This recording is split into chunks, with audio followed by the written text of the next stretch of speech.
Olá, Gisele. Oi, tudo bem? Tudo jóia. Vamos lá para o nosso... Vixe, até esqueci qual encontro que é. O oitavo encontro Ai, da eu nossa acho que já é o série. oitavo. Oitavo encontro da nossa É o série oitavo. de terapia familiar e dependência química nos bastidores. Bom, acho que é legal a gente se apresentar, né? Para quem estiver só É, ouvindo sem ver. isso aí. Meu nome é Rafael Mestres, eu sou psicólogo, terapeuta familiar e especialista em dependência química. Eu sou Gisele Aleluia, também psicóloga e também terapeuta familiar e especialista em dependência química aqui do Rio de Janeiro. Maravilha, eu estou em Curitiba. E, bom, nosso tema de hoje, eu acho que é um tema... acho que é um grande dilema para os terapeutas, né? Como tomar essa decisão, que é de quem trazer para consulta. Né? Isso. Quem da família vem para consulta para um terapeuta familiar, né? É uma pergunta, né? Quais membros da família que a gente vai trazer para participar do tratamento? Até quando? Quanto tempo? Né? Acho que é um tema bacana para a gente poder percorrer um pouquinho. E no caso aqui, a gente que tem essa especialidade exatamente, a gente lida com muitos segredos, né? Então, pessoas assim com muitos medos do que a outra pessoa vai pensar, para não incomodar. Então, esse é um assunto sempre bastante polêmico assim na prática. Quem é que a gente chama para a primeira consulta? Quais são os seus critérios? Como é que você faz Já, isso, assim? já vai mandar bomba para mim, assim, de primeira? Vou. Depois eu conto como é que eu faço, né? Tá bom. Então, normalmente, tá, vou falar a minha realidade assim que mais frequente. Normalmente quem entra em contato comigo é um familiar, como eu já te falei, né, que é bem específico daqui, assim, que é algum familiar procurando ajuda para o adicto. Tá? Então, na maioria das vezes, os pais, né, normalmente a mãe que entra em contato, e algumas vezes a esposa. Tá? E raríssimas vezes o adicto procurando ajuda para tratamento. Quando é a mãe que procura ajuda, que né, procura e normalmente liga querendo marcar sessão pro filho, né? Fala, preciso de um horário para o meu filho que está usando droga. Eu tento explicar um pouquinho o meu modelo de trabalho, né, de que eu até acho que vale a pena explicar o que eu explico para a família, né? Acho que é Vale, um elemento isso, importante. é super importante. O que eu falo normalmente? O que eu explico normalmente nesse primeiro contato? Falo, olha, né, eu pergunto se já tentaram algum tipo de tratamento, como é que né, isso vem vindo, se já foram procurar algum profissional, se já tiveram alguma tentativa. E começo a explicar o seguinte, fala, olha, se o problema, você está querendo lidar com o problema com droga, eu preciso te falar uma coisa. E já mando na lata, assim, que, olha, quem faz o filho parar de usar droga são os pais. Não adianta você esperar que algum profissional, por mais especialista que seja, ou vai fazer ele parar de usar, porque se você está me ligando, é porque a demanda para ele parar de usar droga é mais tua do que do teu filho. Então, o que você vai viver se você conseguir algum profissional que atenda ele? Né? Ele até aceita ir na terapia, no psiquiatra e tal, ele vai ficar um tempo, você vai achar alguma coisa estranha, porque ele não vai parar de usar, e vai justificar para você que ele está indo no profissional, já está fazendo a parte dele. Você vai ficar num dilema e vai passar mais um tempo, ele vai desistir da terapia ou do psiquiatra, falar que não gostou, aconteceu alguma encrenca com ele lá e vai desistir e as coisas vão voltar para estaca zero. E aí você vai ficar sem esperança de novo e vai esperar a próxima oportunidade para recomeçar o processo. E eu até batizei, né, porque a imagem que vem para mim desse tipo de tratamento é o tratamento ioiô, né, que fica indo e voltando, né? Então ele vai, daí volta, daí recomeça, daí vai e volta. E daí eu explico, olha, então para que a coisa não aconteça dessa forma, é muito importante que vocês, como pais, possam se capacitar para não permitir que o tratamento regrida. Tá? Isso depende de vocês. Por isso que eu preciso primeiro conversar com vocês. Tá? E daí normalmente eu chamo quando os pais têm uma afinidade, ou são casados, ou mesmo separados, querem trabalhar juntos por isso, eu chamo os pais para o atendimento. Uhum.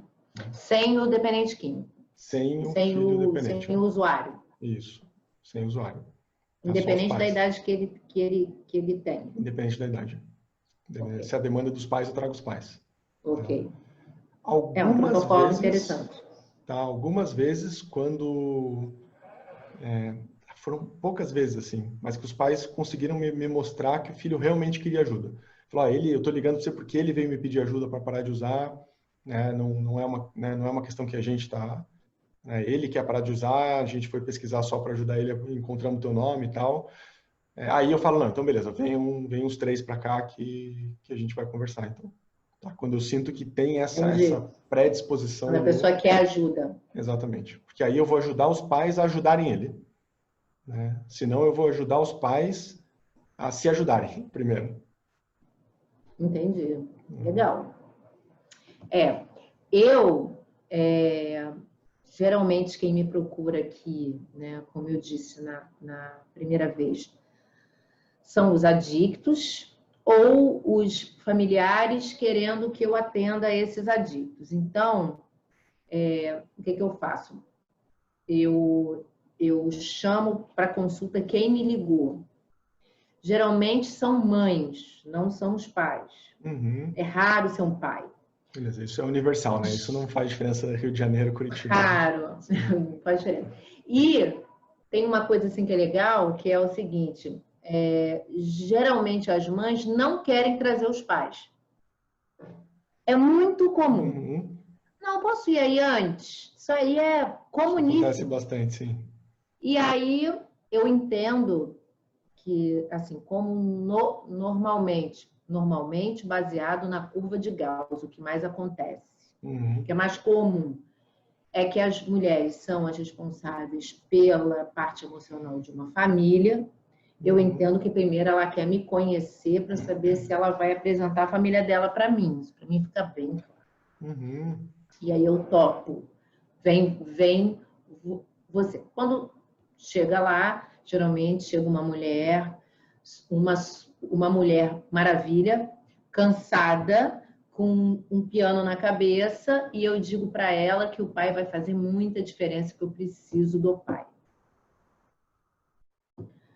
Quando eles são casados, geralmente é assim. Uhum. Quando são separados, eu não faço isso.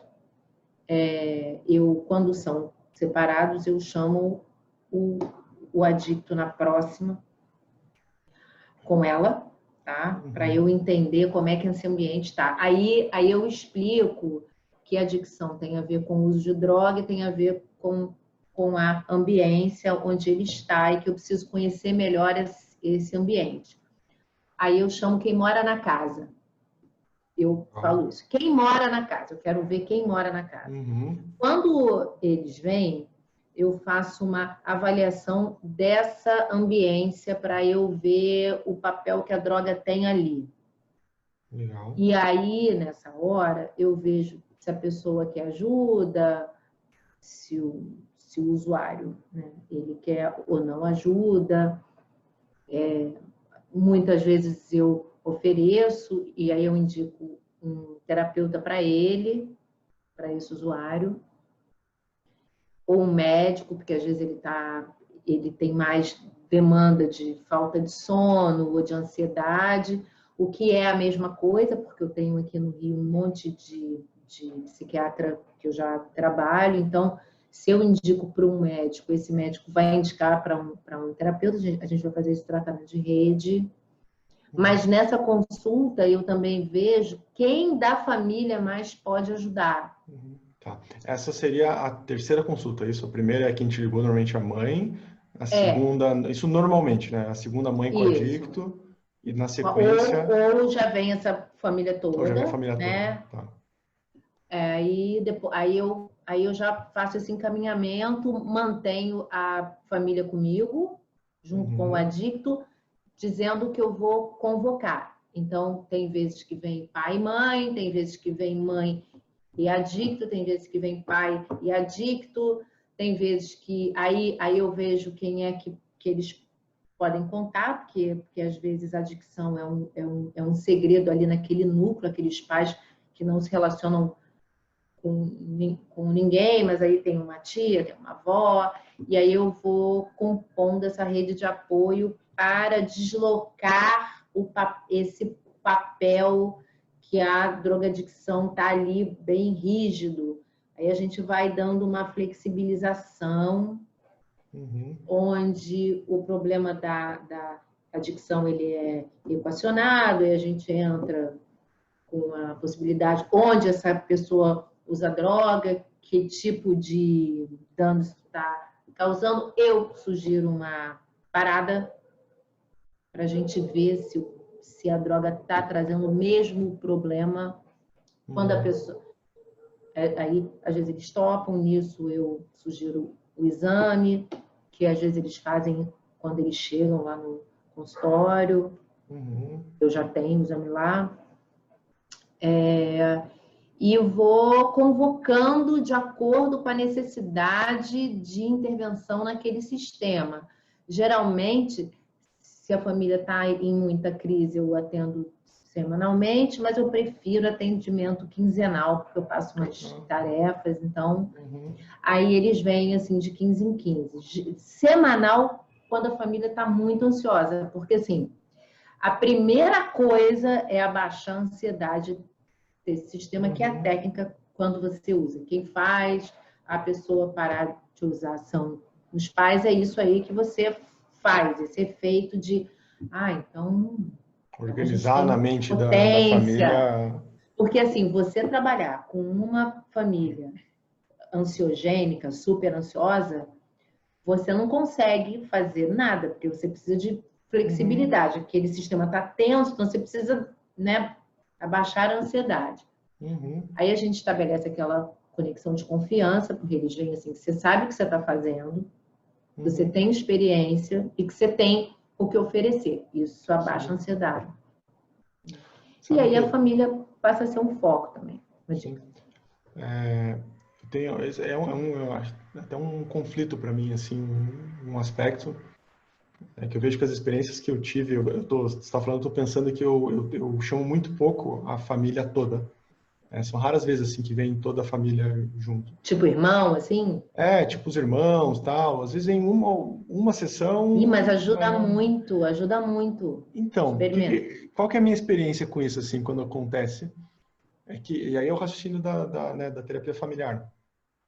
Que quando vem a família inteira, é muito mais fácil, é natural até, né, pela abordagem familiar, conseguir aquela coisa do dividir a responsabilidade, né, dividir o problema, tirar o papel do bode expiatório. Só que daí eu sinto que eu me enfraqueço por outro lado, porque eu sei que na maioria dos casos que eu atendo, eu vou precisar primeiro conseguir interromper o consumo.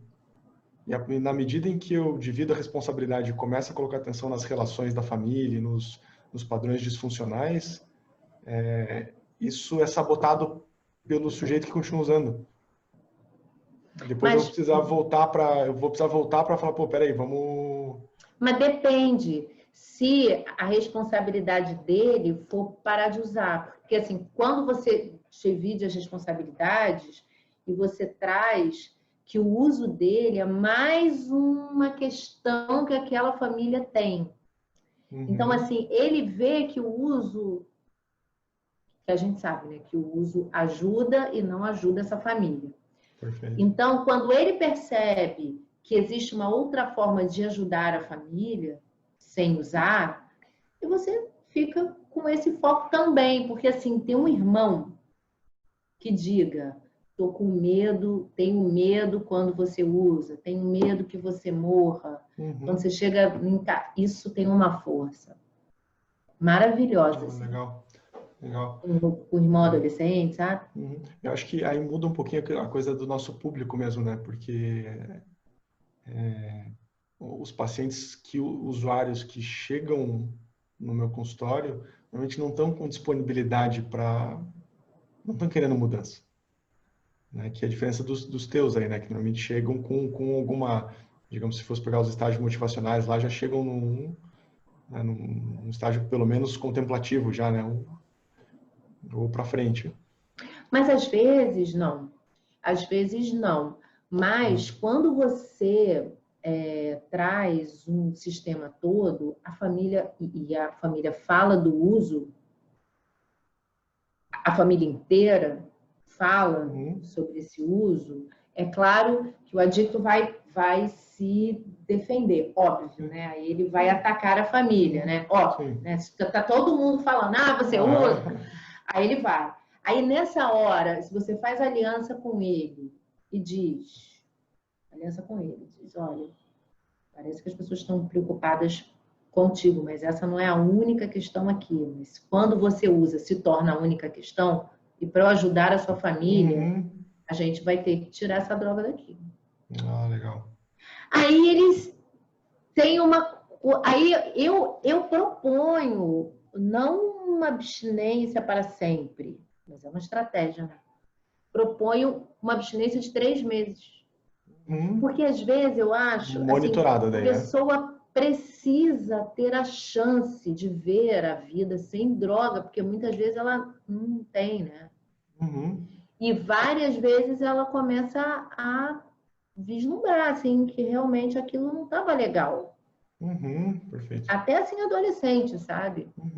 Mas, assim, é claro que a estratégia, né, é uma estratégia onde você move mais gente do sistema, né? Sim. E quando ele não dá conta daí, por exemplo, vamos supor, quando vai perfeito por esse plano, ótimo, né? Ele dá conta dos 3 meses sem usar e aí já dá para colher muito resultado. Mas e se na sequência ele já não dá conta? O primeiro exame dá positivo, ele usou de novo no intervalo entre sessão. Então, aí é ótimo. Aí a gente fala disso e nessa hora ele aceita a ajuda de um profissional, por exemplo. Porque ele se propôs, ele não deu conta, aí fica difícil para ele não aceitar. Porque assim, isso posto em um acordo não fica algo pessoal, fica num projeto de mudança familiar, sabe? Assim, mais amplo, né? Onde a família toda participa, né? E aí também a gente trabalha algumas outras coisas. Eu acho que é legal, assim. Mas é diferente, assim. Eu realmente não persigo a abstinência, não. Mas eu mando para alguém que persegue, sabe? Assim, mando para uma outra pessoa, sabe? Sim. E aí eu vou monitorando aquilo aqui da minha parte, que eu estou sempre com ele, né? A gente vai vendo, assim.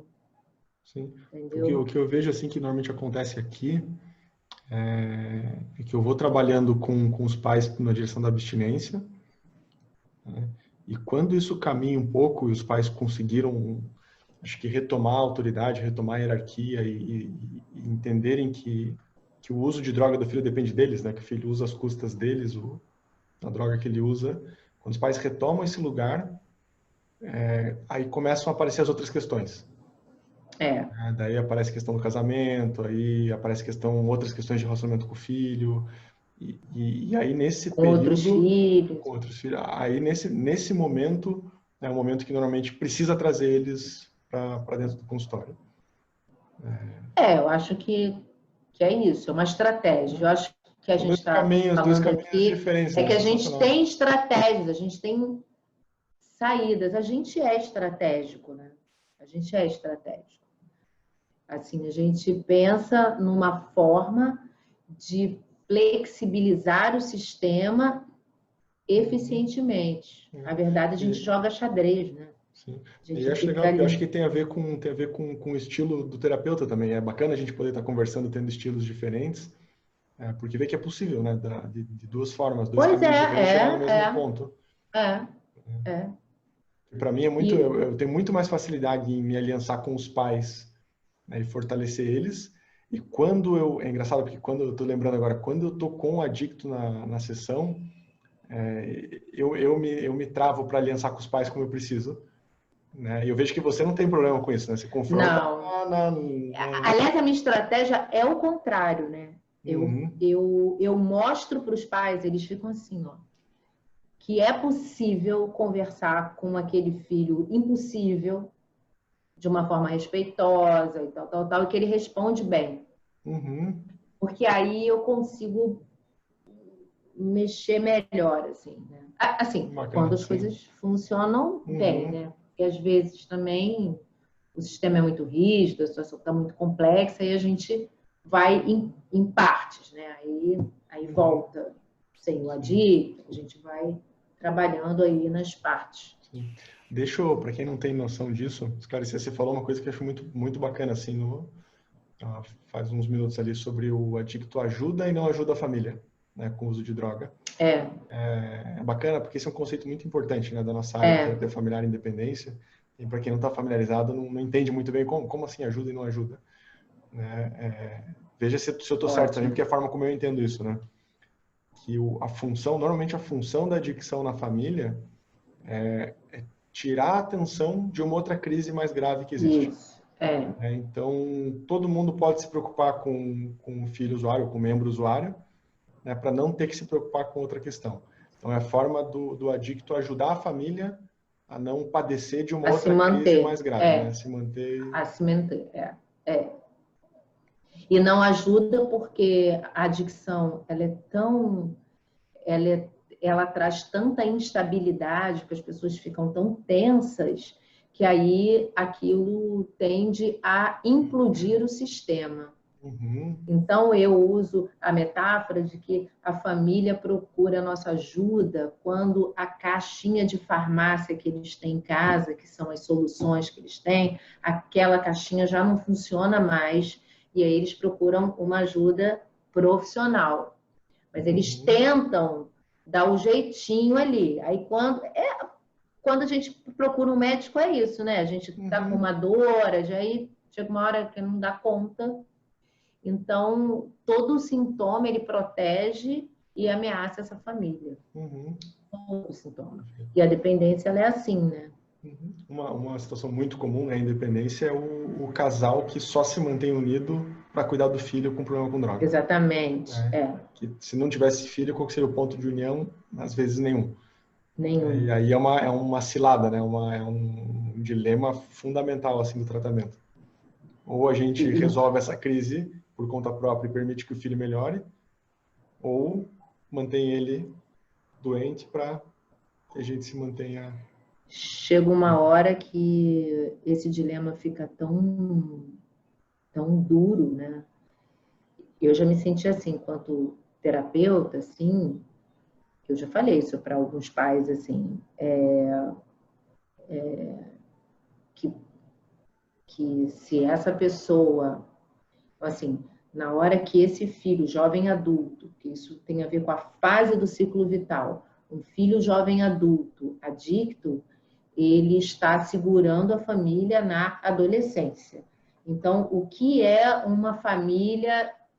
Qual é a outra etapa? É a etapa onde o casamento desses pais vai entrar em xeque. Qualquer casamento precisa entrar em xeque, né? Porque Uhum, qualquer relação de escolha precisa ser sempre avaliada. E aí, né, se esse filho sair, isso vai balançar se eles estão preparados para isso. uhum, Falo isso para eles e para os filhos. Isso é legal porque eu falo para os. Se tem mais, né, de filhos. uhum, Olha, esse casamento corre risco.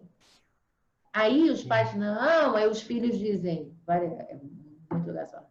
Eu tenho medo que eles separem mesmo. uhum, Aí os pais, vocês têm medo? Temos medo. E aí as questões ficam ali claras, né, para eles uhum. verem com a nossa ajuda o que eles vão É, fazer. consciência dessa dinâmica, né? E tem a ressignificação É, possível, né? Puxa, olha que bacana, né? O filho que se sacrifica pois para é, eu fico salvar o assim, casamento olha dos só, pais, né? é a cola do casamento, é o super bonder, né? Aí, Uhum, aquelas técnicas, né? Aí eu coloco ele no meio dele. Aliás, às vezes eles chegam uhum. E já com ele senta assim, né? sentado no meio daquele Sim. sofá apertado, o filho ali, assim. Aí, tá muito apertado aí, não? Não. Então, né, essas Perfeito. coisas ricas, assim, que a gente vê quando atende família. Mas é isso. Nossa, Muito bom muito esse boa a tema. conversa, hein? Muito bom Muito bom mesmo. esse tema, né? É Uhum, muito bom.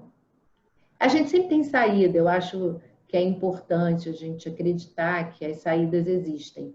uma terapeuta aqui do Rio, ela cunhou um termo que ela criou, que é saída sistêmica. Todo terapeuta precisa achar uma saída sistêmica. Porque para ser saída, precisa ser sistêmica. Que é uma forma de conciliar sem deixar de levar em conta que todo crescimento leva a algum tipo de separação e reorganização, né? É sempre uma negociação, né? De uma perda e um ganho. Isso, né? Exatamente. É com isso que a gente trabalha. Né? Fabuloso, Gisele. Yes, muito bom. Então, até a nossa Então, até próxima a conversa. próxima. Beijão. Tchau, tchau. Beijo, tchau.